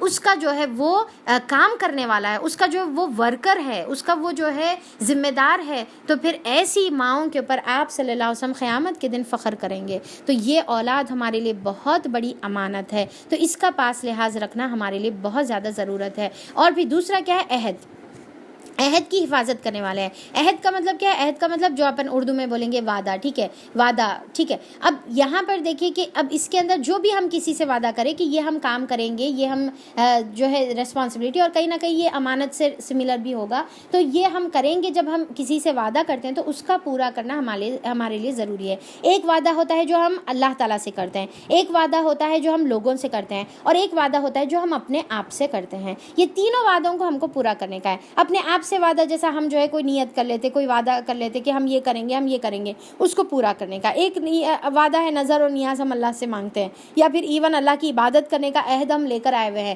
جو عہد الست. اس سے پہلے ہم لوگوں نے سورہ آراف میں پڑھا تھا, یاد ہے نا آپ لوگوں کو, سورہ آراف میں کیا پڑھے تھے ہم, عہد الست پڑھے تھے. تو وہ جو ہم اللہ تعالیٰ سے وعدہ کرے ہوئے ہیں کہ تیری ہی بندگی کریں گے, یہ اللہ کا وعدہ ہو گیا. پھر اس کے علاوہ ہم لوگوں سے بھی جو وعدہ کرتے ہیں, یہ سب چیزیں ہم کو پوری کرنے کا ہے. اب جیسا میں جو ہے امانت میں ایک طرف توجہ دلائے, عہد میں بھی ایک طرف توجہ دلانے کی کوشش کروں گی کہ وہ عہد یہ ہے کہ جو عہد نکاح بھی کیا ہے, یہ ایک قسم کا عہد ہے جس کے اندر ہم وعدہ کر کر شوہر اور بیوی ایک دوسرے کو اپناتے ہیں. تمام شوہر اور بیوی کیسا اپناتے ہیں ایک دوسرے کو, تمام کمیوں کے ساتھ, تمام جو ہے اچھائیوں کے ساتھ, دونوں چیزوں کے ساتھ اچھا اپناتے ہیں. پر شادی کے بعد کیا ہوتا ہے, ہم صرف اپنے ایک دوسرے کے کپل میں جو ہے صرف اچھائیاں ایکسپیکٹ کرتے ہیں, اور کمیوں کو جو ہے ہم صرف جو ہے تانوں کی شکل میں, گنانے کی شکل میں جو ہے ہم وہ کرتے ہیں. اور ہم کیا چاہتے ہیں کہ اپنی پیٹھ ہم بھول جاتے ہیں, اپنا چہرہ ہم بھول جاتے ہیں, اپنی کمیاں بھول جاتے ہیں, اور سامنے والے سے جو ہم صرف اچھائیوں کو ایکسپیکٹ کرتے ہیں. تو ہم جب ان کو اپنا رہے, وعدہ جو ہم کر کے ان کو اپنا رہے, تو ان کے اچھائیاں اور برائیاں دونوں کے ساتھ ہم اپنا رہے. ہاں, اصلاح کا پروسیس جو ہے بالکل جاری رہنا ہے. اصلاح دونوں بھی ایک دوسرے کی محبت اور پیار اور عزت کے ساتھ کرنے کا ہے. تو یہ دیکھیے کہ شوہر اور بیوی ایک دوسرے کے لیے عہد کے ساتھ ایک دوسرے کی امانت بن کر اللہ تعالیٰ نے عطا کیا ہے. تو یہ ہم پھر بھولنے کا نہیں ہے, پھر یہ بات نہیں بھولنے کا ہے ہم کو کہ بیوی کو بھی شوہر کی طرف جو ڈیوٹیز اور رائٹس ہے اس کو پورا کرنے کا ہے, اور شوہر کو بھی بیوی کی طرف جو ڈیوٹیز اور رائٹس ہے پورا کرنے کا ہے. اور دونوں کے درمیان جو کامن ڈیوٹیز ہے, میں اس کے بارے میں بتا دیتی ہوں. کامن ڈیوٹیز یہ نوٹ کریے. جو دونوں کو کامن ڈیوٹیز ہے وہ سب سے پہلا ہے محبت, دونوں کو ایک دوسرے کو محبت دینے کا ہے. اور دوسرا جو ہے وہ ہے عزت, دونوں کو ایک دوسرے کو عزت دینے کا ہے. ہمارے معاشرے میں کیا سمجھتے ہیں کہ صرف جو ہے بیوی جو ہے شوہر کی عزت کے اندر احترام میں سر جھکا کے, نظریں جھکا کے, اپنے جو ہے دامن کو جو ہے شوہر کے لیے پھیلا کر ہمیشہ اس کے قدموں میں بچھی ہوئی رہنا ہے. بہت اچھی بات ہے, بچھے ہوئے رہنا چاہیے, ٹھیک ہے, پر ایکولی اتنا ہی شوہر کے اوپر رسپانسبلٹی ہے کہ بیوی کے سامنے جو ہے اس کو بھی ویسے ہی عزت سے پیش آنا چاہیے جیسا بیوی کو اس کے ساتھ پیش آنا چاہیے. یہ دونوں کے کامن رائٹس ہے جو ایک دوسرے کے. تو اب یہاں پر دیکھیے کہ میں تمام اپنی بہنوں سے اور تمام اپنی جو ہے یعنی کہ ماؤں سے یہ ریکویسٹ کروں گی کہ کم سے کم ہم اپنے بیٹوں کو, ہم دیکھیے کہ ہم اپنے, ہو سکتا ہے کہ شوہروں کو ہم نہیں بول سکتے یا نہیں کر سکتے, تو بہرحال ہم ان کے لیے تو دعا کر سکتے ہیں, پر اپنے بیٹوں کی تو اچھی تربیت کر سکتے ہیں نا. تو یہ تربیت ہم کریں گے کہ ہمیشہ اس کو جو ہے عورت کی عزت سکھائیں گے, چاہے وہ ماں کی شکل میں ہو تو اس کو عزت کرنا ہے, چاہے وہ بہن کی شکل میں ہو تو اس کو عزت کرنا ہے, چاہے پھر وہ بیٹی کی شکل میں ہو تو عزت کرنا ہے, اور سب سے امپورٹنٹ جو اس کی شریک حیات ہے, جو ہمیشہ اس کی زندگی کا جو ہے ساتھی ہے, تو اس کی جو ہے عزت کرنا ہم کو سکھانا ہے. یہ ہماری ریسپانسبلٹی ہے, یہ ہمارا فرض ہے. اگر ایک ماں اپنے بیٹے کو عزت کرنا نہ سکھائے اگر بیوی کی, تو وہ ماں کو کوئی حق نہیں بنتا کہ وہ اپنے بیٹے کی شادی ہی کرے, ٹھیک ہے. تو یہاں پر عزت سکھانا ہمارا جو ہے فرض ہے, اور یہ امانت بھی ہے, اور اس کی پوچھ ہے قیامت کے دن اگر ہم اس میں فیل ہو گئے. اس کے علاوہ جو پھر آخری میں اس کا کنکلوڈ اللہ تعالیٰ یہ کر رہے ہیں کہ پھر والذین هم علی صلاتہم یحافظون, اور وہ اپنی نمازوں کی حفاظت کرنے والے ہیں. بات شروع ہوئی تھی نماز سے اور بات ختم ہو رہی نماز پر, تو اللہ تعالیٰ یہاں پر بتا رہے کہ وہ پھر نمازوں کی محافظت کرنے والے ہیں. نمازوں کی حفاظت کا کیا مطلب ہے؟ پہلے تو خشوع دیکھ لیے نا ہم, تو یہاں پر نمازوں کی حفاظت کا کیا مطلب ہے کہ حفاظت کس سے؟ تمام جو کنڈیشنز ہے, تمام جو شرائط ہے نماز کے. اب آپ لوگوں کو تو نماز کے شرائط معلوم ہوں گے, تو وہ شرائط کا خیال کرنا, وہ پاکی کا, وہ وضو کا, وہ جگہ کا, وہ وقت کا, ٹائم کا خیال کرنا. یہ نہیں کہ نمازوں کو ضائع کر دے رہے. اس سے پہلے ہم لوگ پڑھے تھے نا کہ صحابہ اکرام جو ہے روتے تھے جب وہ دیکھتے تھے کہ نمازوں کو ضائع کیا جا رہا, اور ان کے نزدیک نمازوں کو ضائع کیا جانا کیا تھا؟ چلیے جلدی بتائیے, کون بتاتے دیکھیں گے. نمازوں کو ضائع کرنا کیا تھا صحابہ کے نزدیک؟ نمازوں کو ضائع کرنا صحابہ کے نزدیک نمازوں کو لیٹ پڑھنا تھا, نمازوں کو لیٹ پڑھنا تھا. Very good. کون ہے بھائی؟ عائشہ, اور پھر ربیہ, اور پھر اسمت النساء, اور پھر عامرہ, کچھ کسی کا نام تھا, شاید میں مس کر دی. تو بہرحال تو کیا ہے کہ نمازوں کو لیٹ پڑھنا ان کے نزدیک کیا تھا؟ نمازوں کو ضائع کرنا. تو حفاظت میں کیا آ جائے گا؟ وقت پہ نماز پڑھنا, بہت زیادہ ٹال کے نماز نہیں پڑھنا بغیر کوئی عذر کے. پھر اس کے بعد طریقہ, نماز کے اندر طریقے کا بھی جو ہے خیال رکھنے کا ہے ہم کو کہ سنت طریقے کا اہتمام ہو, ورنہ پھر وہ نمازوں میں ہولز پڑ جاتے. جیسا نمازوں میں کیا ہے, آپ کا جیسا کپڑا ہے, کپڑے میں ہولز پڑنے کے بعد کیا وہ کپڑا فائدہ مند رہتا, یا پھر وہ کپڑا اپنی جو ہے مقصد کو پورا کرتا؟ تو نہیں کرتا. تو نمازوں میں سنت کا خیال رکھنا ہے, طریقے کا خیال کرنا ہے کہ ہماری نماز سنت کے مطابق ہو. اور پھر سب سے امپورٹنٹ, اب یہاں پر سب سے امپورٹنٹ بات آ گئی, غور سے سننا ہے اب آپ لوگوں کو, کہ نماز کی حفاظت کا مطلب یہ ہے کہ جب ہم نماز پڑھتے ہیں تو کیا ملتا ہے؟ ہم آپ کو بتائیے کیا ملتا ہے؟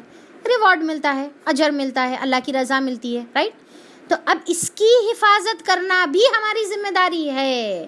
ہم نمازوں کی حفاظت کا مطلب کیا سمجھتے ہیں؟ بس اب ظاہری ایک ظاہری بتا دی میں، وہ بھی کرنا ہے ہم کو، پر سب سے امپورٹنٹ جو ہم بھول جاتے ہیں کہ جو اجر ہم نے کمایا، جو اللہ کی رضا ہم نے کما لی، اب اللہ خوش ہو گیا، اللہ اپنی رحمت کی نظر سے ہماری طرف دیکھ رہا ہے، اور جیسے نماز مکمل ہو گئی تو پھر ہم ایسے اعمال کریں کہ جو ہمارا جو یعنی کہ سمجھو کہ 10 پوائنٹس ہم کو مل گئے، 10 آؤٹ آف 10 نماز میں مل گئے، تو ماشاءاللہ اس کے بعد پھر اماں کی نافرمانی، پھر شوہر کی جو ہے لڑائی جھگڑا، ساس کے ساتھ کٹ کٹی، اور پھر دیورانی جٹھانیوں کے ساتھ گھس لینا، پھر اس کے بعد بچوں کو بیجا جو ہے چیخاں پکارے کر لینا، پھر اس کے بعد جو ہے غلط چیزیں دیکھ لینا، اس کے بعد ماشاءاللہ جتنا کمائے تھے اتنا دوسری نماز آنے سے پہلے پورا گوا کے بیٹھ گئے، تو plus and minus is equal to 0، انڈا بچ گیا ہمارے نام اعمال میں. تو یہ ہم کو نہیں کرنے کا ہے. اور جو اللہ کو نماز پڑھ کے راضی کر دیے وہ پھر اللہ تعالیٰ کے ایسے عمل کر کے جو ہے اللہ کو پھر ناراض کر دیے. تو راضی ہوا سے خدا کو ہم کیا کر دے رہے؟ پھر ناراض کر دے رہے. کیا؟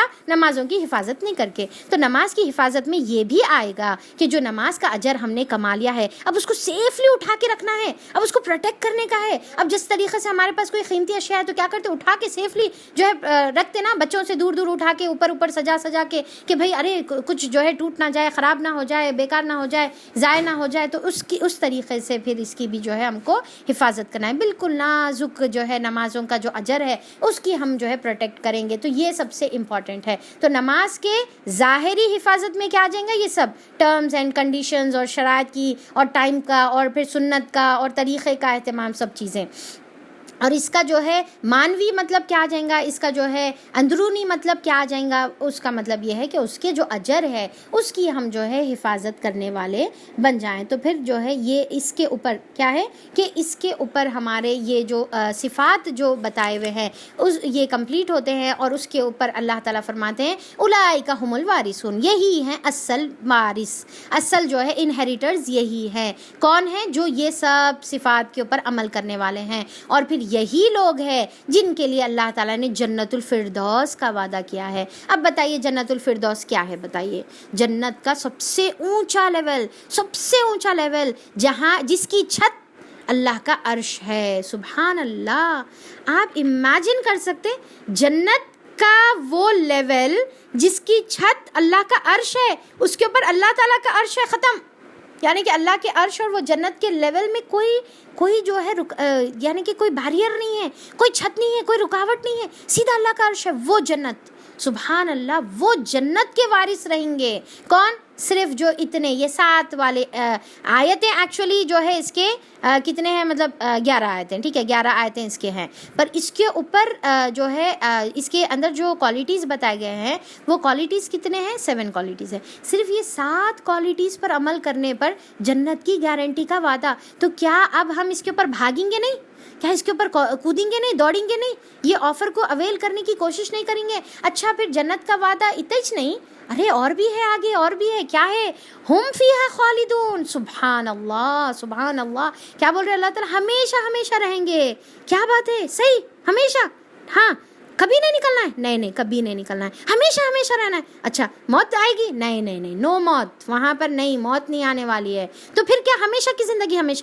پھر ہمیشہ بس ختم ہی نہیں ہوگا وہ ہمیشہ. وہ جنت الفردوس کے وارث بنیں گے. اور دیکھیے کہ وارث کا مطلب کیا ہے؟ حقدار. ہم ڈیزرو کرتے تھے بھائی. یہ اللہ تعالیٰ ایسا بولیں گے قیامت میں ہماری عزت بڑھانے کے لیے. حالانکہ ہم کوئی اپنے عمل سے ڈیزرو نہیں کریں گے جنت کو، پر اللہ تعالیٰ ہم کو یہ بتائے گا کہ تم نے یہ عمل کیا نا میرے بندو، تم نے یہ عمل کیا نا، ناؤ یو ڈیزرو دس. کیا؟ جنت الفردوس. سبحان اللہ. تو اس کے متلاشی بن جائیں، اس کے اوپر عمل کرنے والے بن جائیں، اس کے اوپر جد و جہد کرنے والے بن جائیں، اس کے اوپر دن اور رات لگانے والے بن جائیں. میری بہنوں، اس کے اوپر دن اور رات، ہمارے دن اور رات لڑائیاں جھگڑوں میں، پریشانیوں میں، انہوں کیا بولے، انہوں کیا کرے، ان کے پاس فون کرو، ان کے پاس فون کرو، ان کو کہانیاں سناؤ، ان کو کہانیاں سناؤ، ان کی کہانیاں سنو. اچھا اب وہ ہوا تھا، اس کے بعد کیا ہوا، ذرا فون کر کے معلوم کرو. ارے بھائی اس کے واسطے نک کو لگاؤ وقت، اس کے واسطے زندگی مت لگاؤ. زندگی کس میں لگانا ہے؟ زندگی یہ کمانے میں لگانا ہے، یہ حاصل کرنے میں لگانا ہے، یہ جنت الفردوس کے لیے تڑپنا ہے، کوشش کرنا ہے، محنت کرنا ہے.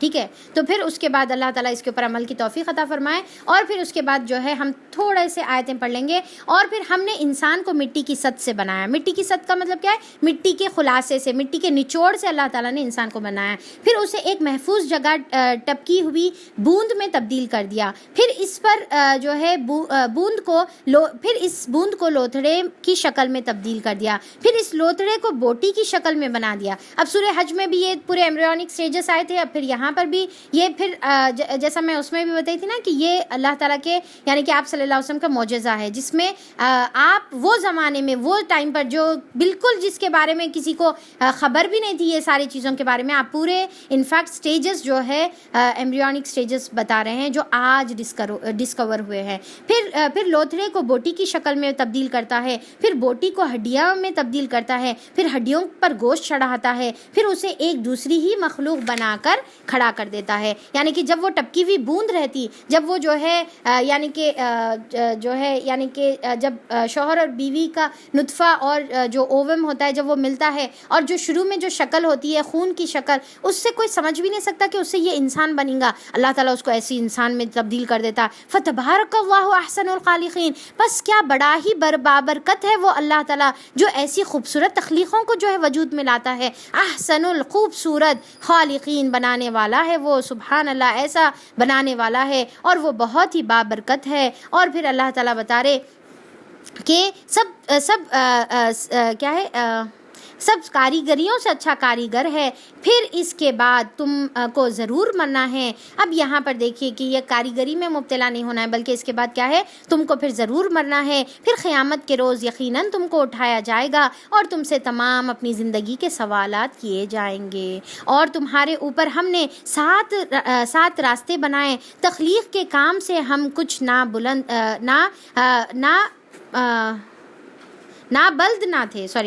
نہ تھے اور آسمان سے ہم نے ٹھیک حساب کے مطابق ایک خاص مقدار میں پانی اتارا. اب دیکھیے کہ بارش ہو رہی ہے ہر جگہ، شاید جتنے بھی مطلب آپ کے ایریے میں بھی ہو رہی ہوں گی بارش موسٹلی. تو جو اللہ تعالیٰ کیا کرے، خاص مقدار میں پانی کو اتارتے ہیں، اتنا جتنا ہمارے لیے فائدہ ہوتا ہے. اب جب اللہ تعالیٰ عذاب لانا چاہتے ہیں تو پھر وہ مقدار کو کیا کرتے ہیں؟ بالکل درہم برہم کر دیتے ہیں. اور پھر جو ہے کیا بتا رہے اللہ تعالیٰ، خاص مقدار میں پانی اتارتا ہے، اس کو زمین میں ٹھہرا دیا. پھر ہم نے اسے جس طرح چاہے غائب کر سکتے ہیں. پھر اس پانی کے ذریعے سے ہم نے تمہارے لیے کھجور اور انگور کے باغ پیدا کیے، اور پھر تمہارے لیے ان باغوں میں بہت سے لذیذ پھل ہیں اور ان سے تم روزی حاصل کرتے ہو. اور وہ درخت بھی ہم نے پیدا کیا ہے جو طور سینا سے نکلتا ہے، تیل بھی لیے ہوئے اگتا ہے اور کھانے والوں کے لیے سالن بھی ہے. یعنی کہ زیتون کے تیل کی طرف جو ہے، زیتون کے درخت کی طرف یہاں پر اشارہ ہے،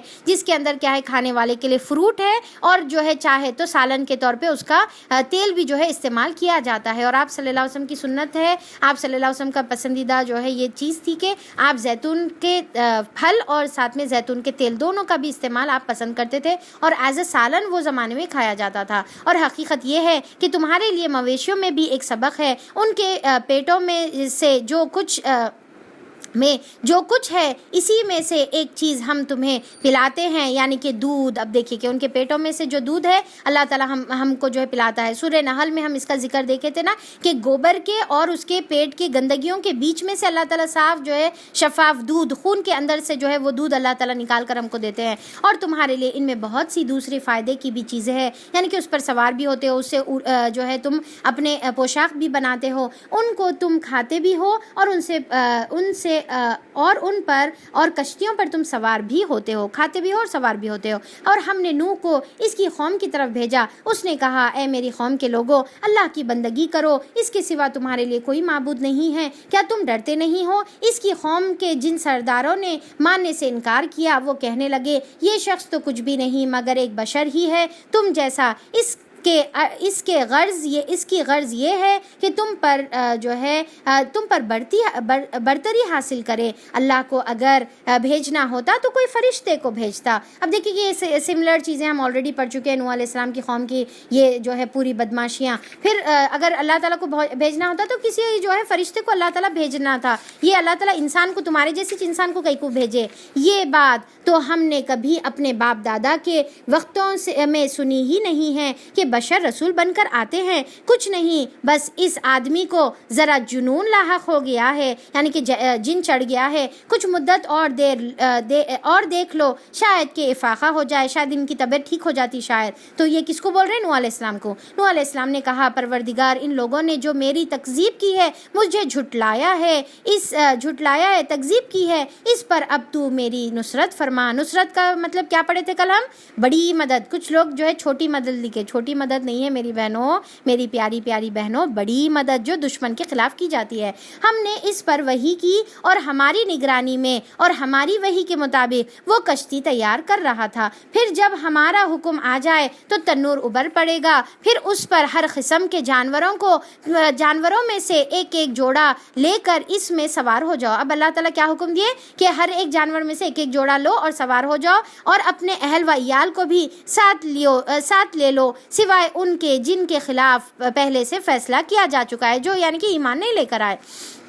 اور ظالموں کے معاملے میں مجھ سے کچھ نہ کہنا، یہ اب غرق ہونے والے ہیں۔ اب اللہ تعالیٰ پہلے بتا دیے ظالموں کے بارے میں کچھ بھی نہیں بولا۔ جیسا سورہ ہود میں ہم لوگ پڑھے تھے، یاد ہے کہ نوح علیہ السلام اپنے بیٹے کے بارے میں جو ہے جب دعا کرے تو اللہ تعالیٰ کیا بولے؟ میں تمہارے کو پہلے جو بول دیا کہ ظالموں کے بارے میں میرے سے سوال نہیں کرنا ہے۔ تو یہیں پر اللہ تعالیٰ بتا رہے دیکھیں کہ ظالموں کے معاملے میں میرے سے کچھ نہ کہنا، یہ اب غرق ہونے والے ہیں۔ پھر جب تو اپنے ساتھیوں سمیت کشتی پر سوار ہو جائے تو کہہ شکر ہے اس خدا کا جس نے ہمیں ظالم لوگوں سے نجات دی ہے۔ الحمدللہ الذی نجانا من القوم الظالمین، یہ والی دعا ہم پڑھ سکتے ہیں، ہم بھی اس کے اوپر جو ہے ایسی دعائیں پڑھ سکتے ہیں۔ الحمدللہ الذی نجانا من القوم الظالمین، اور آگے بھی پھر ایک دعا رہی، اور کہے کہ پروردگار مجھ کو برکت والی جگہ اتار اور تو بہترین جگہ دینے والا ہے۔ ربی انزلنی منزلا مبارکا وانت خیر المنزلین، کہ اللہ تعالیٰ کیا دعا کرے؟ اے میرے پروردگار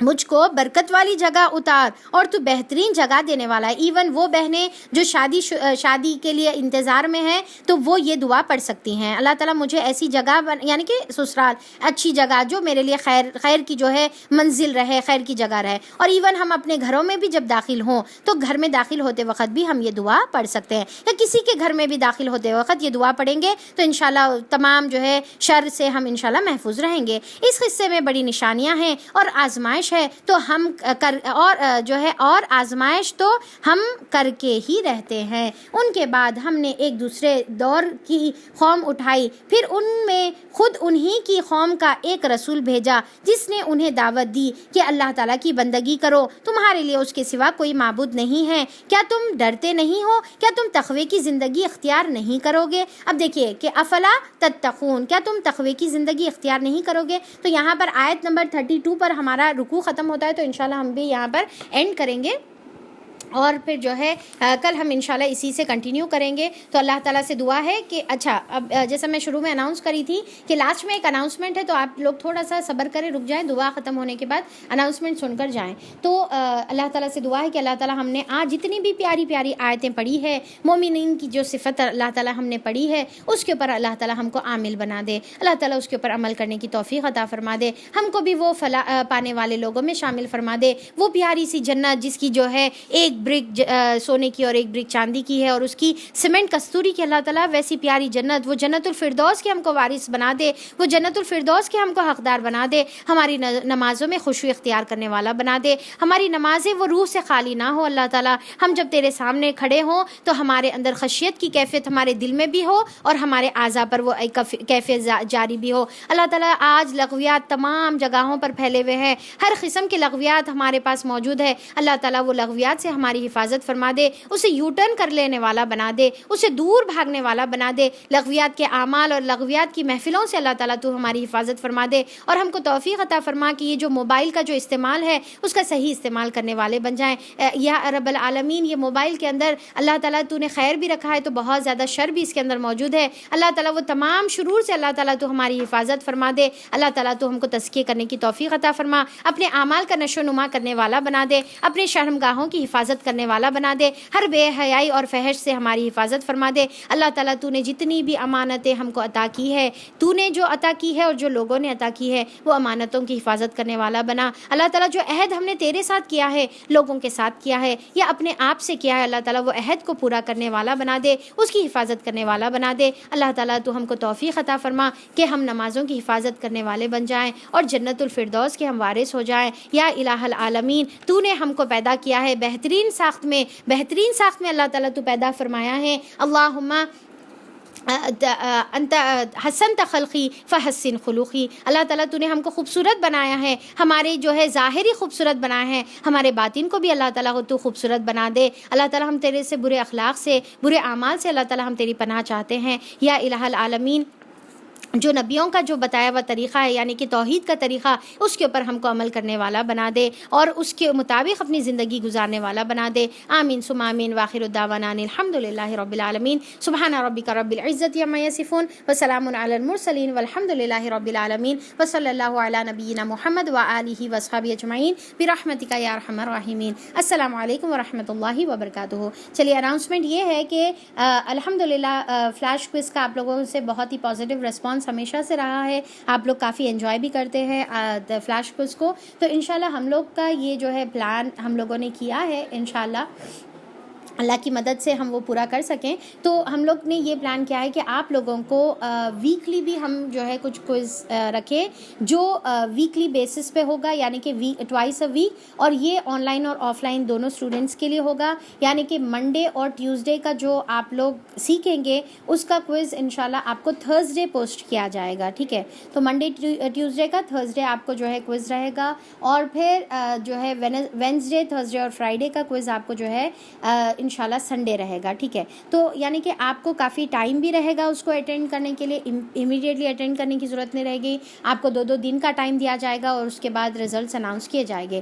اور اس کے علاوہ جو سب سے امپورٹنٹ آپ لوگوں کے لیے اناؤنسمنٹ ہے وہ یہ ہے کہ انشاءاللہ ہم لوگ یہ پلان کرے ہوئے ہیں کہ آپ لوگوں کو سورہ وائز بھی آپ لوگوں کا کچھ اسائنمنٹ ٹائپ میں یا پھر آپ کا جو ہے ٹیسٹ لیا جائے گا سورہ وائز، اور ہر ایک سورہ کمپلیشن کے بعد آپ کو وہ سورہ کمپلیشن کی سرٹیفکیٹ انشاءاللہ ہمارے ادارے کی طرف سے دی جائے گی۔ تو سورہ ایک سورہ ہم لوگ کمپلیٹ کریں گے، جیسا فار ایگزامپل سورہ حج ہم لوگ کا کمپلیٹ ہوا ہے، تو پھر انشاءاللہ پورے سورہ حج، کمپلیٹ سورہ حج کا آپ لوگوں کو ایک جو ہے کوئی اسٹائل میں، ملٹیپل چوائس کوشچنس کے اسٹائل میں جو ہے ایم سی کیو، تو وہ اسٹائل میں آپ کو جو ہے آنسرز دینے رہیں گے، اور پھر انشاءاللہ اس کے پھر آپ کو ریزلٹس بھی رہیں گے، ٹاپرز بھی رہیں گے اس کے اندر، اور آپ کو پھر جو ہے سرٹیفکیٹ بھی انشاءاللہ دی جائے گی۔ تو ہم لوگ کا تو پلان یہ تھا کہ انشاءاللہ ہم لوگ سٹارٹ کر دیں سورہ کہف سے یا سورہ نور سے، تو دیکھتے ہیں جیسا بھی ورک آؤٹ ہوتا ہے، تو انشاءاللہ ابھی انشاءاللہ یہ جلد ہم لوگ جو ہے عمل کریں گے اس کے اوپر، اور